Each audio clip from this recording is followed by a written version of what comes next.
Hey, it's Philip. Just wanted to give you a little update on my workbench. Got a new power supply. I've actually never had one of these before, and I just found it on Amazon. It's this nice metal design, not really like name brand or anything like that, but it seems to get the job done. I just wanted something to be able to do projects on the bench and have different output voltages. I don't have to find little power bricks, so that makes it real easy. So yeah, I'll just turn it on real quick.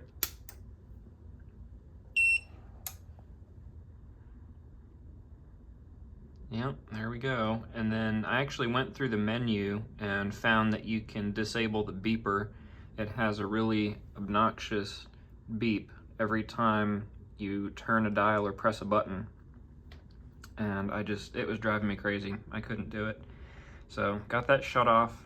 And then I saw in the reviews somebody else was saying it took a really long time to change your voltage, but you can actually click the button and it changes which digit you're editing.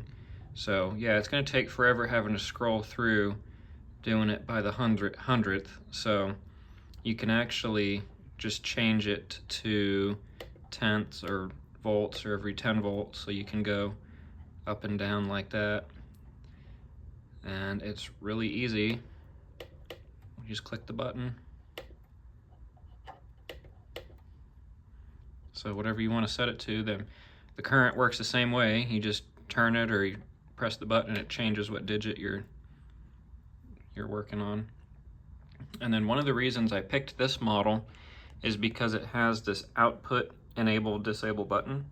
So let me make sure my probes are not touching anything or the clips aren't touching anything, but you can actually turn it on and off with the button.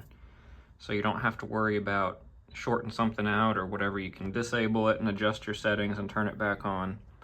I just really wanted to have that feature. So the only kind of downside, I guess, is these wires that it comes with. And I guess they kind of just have to give you something, but they just put these little fork terminals on here, which by itself, I guess, is not really a bad thing. But what I don't like is these clips and the way that they constructed them. So first of all, this black one got like smashed and like doesn't want to bite down the rest the right way. And then also the way they attach the wires. Let me pause real quick and open this up real quick. All right, so I just pulled back the little insulator sleeve. And so basically what it looks like they did is just stripped the wire and folded the metal around the insulation and just crimped it. And it's just kind of pressed between the insulation and the clip. And then this black one, they didn't even get all of the strands. There's just some sticking out. So I'm not really a huge fan of that. And the wire kind of looks a little bit thin. So what I'm gonna do actually is just make a new cable.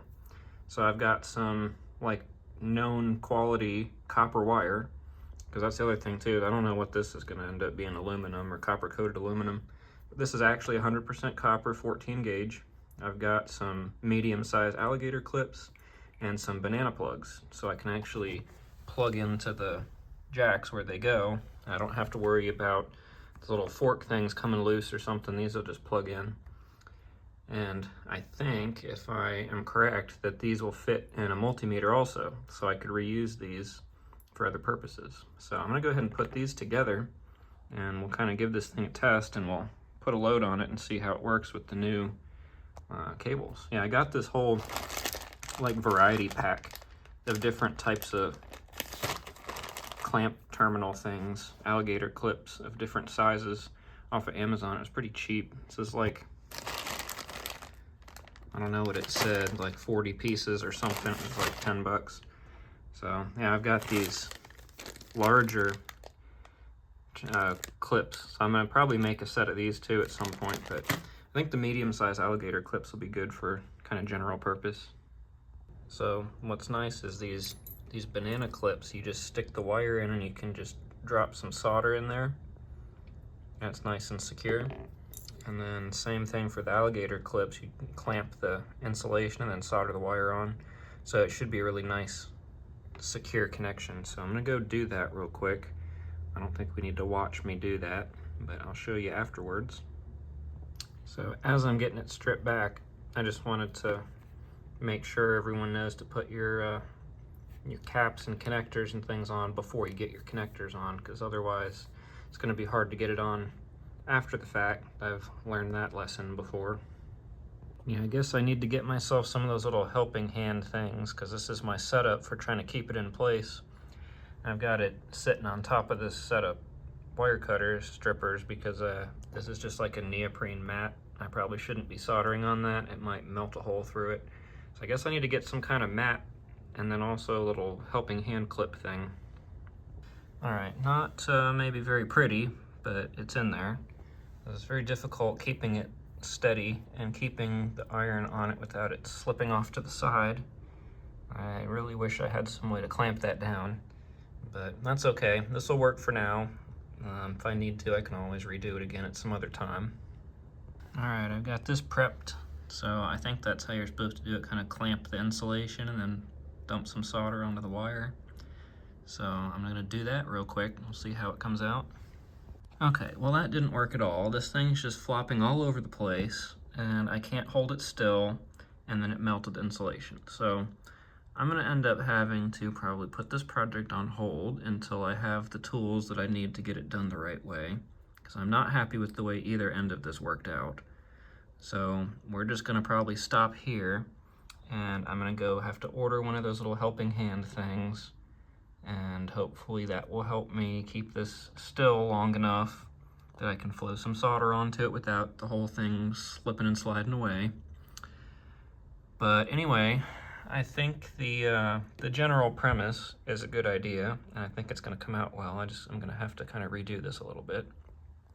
But yeah, I'm excited to be able to get some stuff done. I guess we can just turn that off then. I wanted to kind of have a demonstration, but that's okay. I really don't like how this came. Like, they could have just put some solder on there. And then actually both of these, if you can see it, I don't know what they did. They're both damaged and they don't line up the right way. Super cheap and flimsy. Like, I don't know, would it have been better just to not include these in the box and just kind of force you to make your own? I don't know.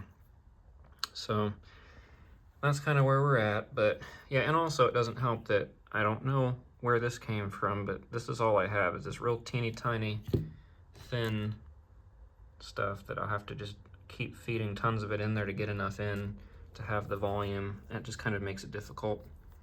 But yeah, I've got some other little, those are multimeter accessories, but more banana plugs.